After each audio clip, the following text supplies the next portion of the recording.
Hello' বন্ধুসকল, আমি চব অসমৰ পৰা নেপাল অভিমুখে যাত্ৰা আৰম্ভ কৰিছোঁ। বৰ্তমান নিশা 11:30-12 বাজিছে।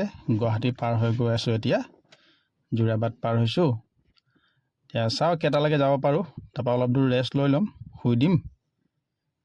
ৰাতিপুৱা 6টা বাজিছে। আমি বৰ্তমান অসম ৱেষ্ট বেংগল সীমান্ত শ্ৰীৰামপুৰ পাইছোঁ।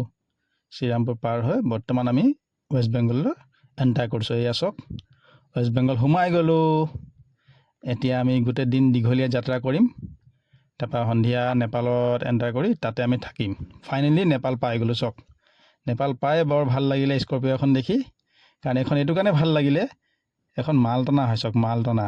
মোৰ নিজৰ এখন স্কৰপিঅ' আছে S11, তো গতিকে এইখন মই ভিডিঅ' এটা কৰি ল'লোঁ, ভাল লাগিলে চাই। বৰ্তমান আমি ইয়াৰ পৰা হোটেললৈ যাওঁ। এতিয়া এই আমাৰ গাড়ী পাৰ্কিং হোটেলত কৰিছোঁ। এইখন আমাৰ হোটেল।